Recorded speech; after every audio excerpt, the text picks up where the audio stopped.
चौधरी हरिनाम सिंह मेरे साथ मौजूद हैं, भारतीय किसान यूनियन के उत्तर प्रदेश के अध्यक्ष हैं। चौधरी साहब, अगर मिश्रा जी नहीं कमा रहे हैं, मतलब व्यापारी नहीं कमा रहा है, तो इसका मतलब कि किसानों को काफ़ी मोटा माल मिल रहा होगा गन्ना बेचने का, तो इस बढ़ी हुई कीमतों का कितना फ़ायदा आप लोगों ने उठाया? नहीं, ये तो इंड में रेट अभी बढ़े हैं। अभी अक्टूबर नवंबर में फैक्ट्री चलेगी। और देखिए ब्रजेश जी, मैं आपको बता दूं, चीनी के रेट बढ़ने के कारण कई हैं।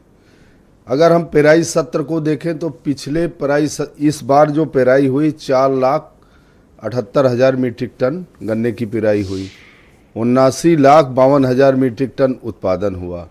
पिछले साल का अगर आंकड़ा हम देखते हैं तो 92 लाख मीट्रिक टन चीनी पैदा हुई थी। अभी 10 लाख मीट्रिक टन बाहर भेज दी गई चीनी। अब कच्चा माल 10 लाख मीट्रिक टन जो अभी आपने बताया मंगाया जा रहा है। तो हम ये जानना चाहते हैं कि जब हमारे पास चीनी कम पैदा हुई थी, एक्सेस नहीं थी, हमारे पास ज़्यादा चीनी नहीं थी, तो भेज क्यों दिया गया? दूसरा मैं आपको बता दूं, बेचा गया मतलब, हाँ, दूसरा मैं आपको बता दूं, जो सबसे बड़ा खेल कहाँ होता है, ये जो शुगर मिल है मालिक, शुगर फैक्ट्री चलाने वाले लोग, ये क्या कर रहे हैं? आप जहां पर बैठ के डिबेट कर रहे हैं, आप सर्वे करा लेना। इस हजरतगंज में अगर शराब की 2 दुकानें थी तो आज 10 दुकानें हैं। उत्पादन शराब का बढ़ा है, खपत बढ़ी है। जिन प्रदेशों में शराब नहीं बिकती थी वहां भी शराब के वो खोल दिए गए हैं। शराब सरकार की प्राथमिकता है। कोरोना में अगर सबसे पहले कोई काम हुआ था तो शराब की बिक्री। अब तो जिस गली मोहल्ले में जाओ ना हरनाम सिंह जी, शराब की दुकान जरूर मिलेगी। एक गांव मतलब में, इस मामले में तो मैं देखता तो अचरज में पड़ जाता हूँ। एक गांव में शराब हर तरफ शराब की दुकानें। एक गांव में 4 दिशाएं, चारों दिशा में शराब की दुकानें हैं।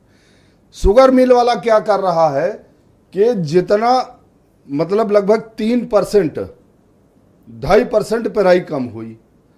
अब इतना हमने जो हमारी 60 साल की उम्र में, मैं नहीं जानता हूं कि इतने रेट कभी बढ़े हैं।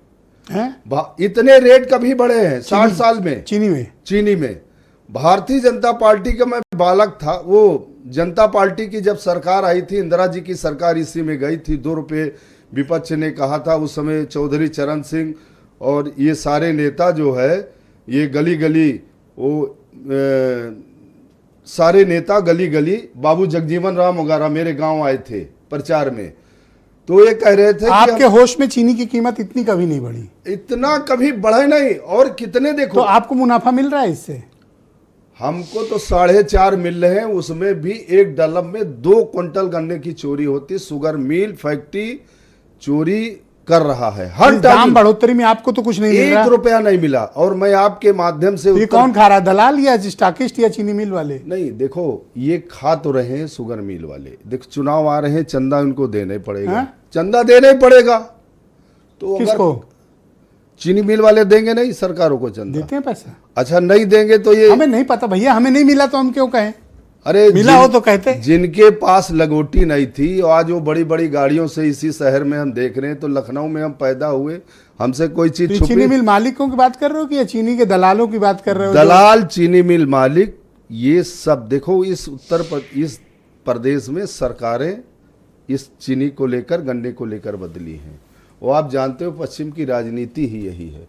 लेकिन अगर उत्तर प्रदेश के किसानों को 600 रुपये से इस बार सरकार ने कम रेट दिया, तो मैं आपके डिबेट पे ये कह रहा हूँ कि कहीं ना कहीं गन्ना बोने वाला जो किसान है उसके मन में ये बात खटकेगी कि हमको चीनी मिल रही है 65 और 70 रुपये के बीच में, और गन्ने का रेट 450, वो भी 20 क्विंटल पे 2 क्विंटल हमारे साथ चोरी।